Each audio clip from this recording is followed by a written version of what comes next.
A family vanished from a locked cabin on a cruise ship. Years later, a shocking discovery washed ashore. The Miller family, David, Sarah, and their 7-year-old daughter Emily were on a dream vacation at sea. One night, they waved goodnight to other passengers and went back to their cabin. The next morning, a steward knocked on their door with breakfast. There was no answer. The crew was called to open the door. They found the room completely empty. They panicked. They searched the entire ship, every deck, every restaurant, and even the engine rooms. But the Millers were gone. They had disappeared while the ship was in the middle of the ocean. Security was alerted. Cameras showed the family entering their cabin the night before, but no one ever saw them leave. The other passengers were questioned, but no one heard a thing. There were no signs of a struggle, no broken locks, not a single clue. The case went cold for 5 long years. Their relatives were heartbroken, losing all hope. But then a mysterious water-damaged diary washed ashore on a remote island thousands of miles away. The case went cold for 5 long years. Their relatives were heartbroken, losing all hope.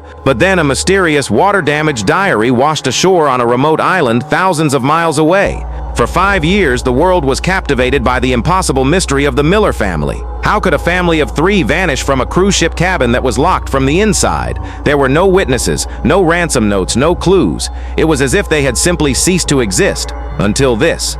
Found by a marine biologist on an uninhabited island in the South Pacific, the diary was the first and only clue in half a decade. It belonged to the mother, Sarah Miller. Forensic experts worked meticulously for weeks, carefully separating and drying the salt-stained pages. What they found inside was more terrifying than any theory the public had imagined.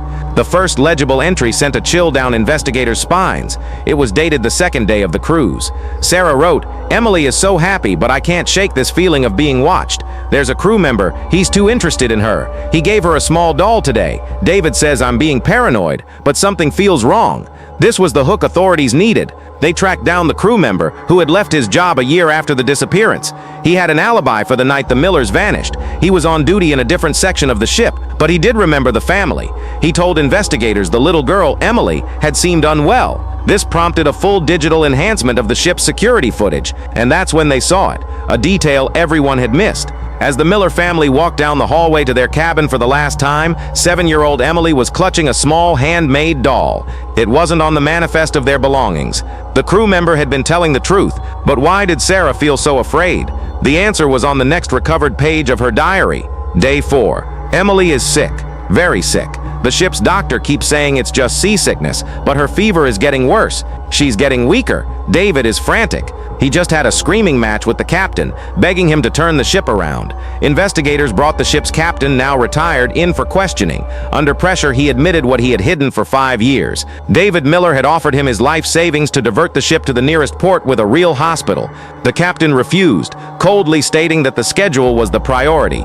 He said he never saw them again and assumed they had accepted his decision. He was wrong. The final pages of Sarah's diary revealed the terrible, desperate choice they made. Sarah wrote, "The doctor won't help us. The captain won't help us. We have to help ourselves." David, who had experience sailing small boats, had spent hours studying the ship's route on the cabin's television. He believed they were passing a small, uncharted island chain. It was a long shot, but it was their only shot. The locked door was a haunting question for 5 years, but the diary finally provided the answer. It wasn't a door at all. Sarah's last entry described their escape. "There's a maintenance hatch under the carpet. We're going to try for the life rafts tonight. We have to. Emily is fading. God help us." In the dead of night, they slipped out, unseen. They managed to launch a life raft, disappearing into the vast, dark ocean. The last words Sarah Miller ever wrote were a testament to a mother's love and a human's final desperate hope. The storm came out of nowhere. The waves are taller than a house. David is holding Emily so tightly. The raft is taking on water. "I don't think we're going to make it."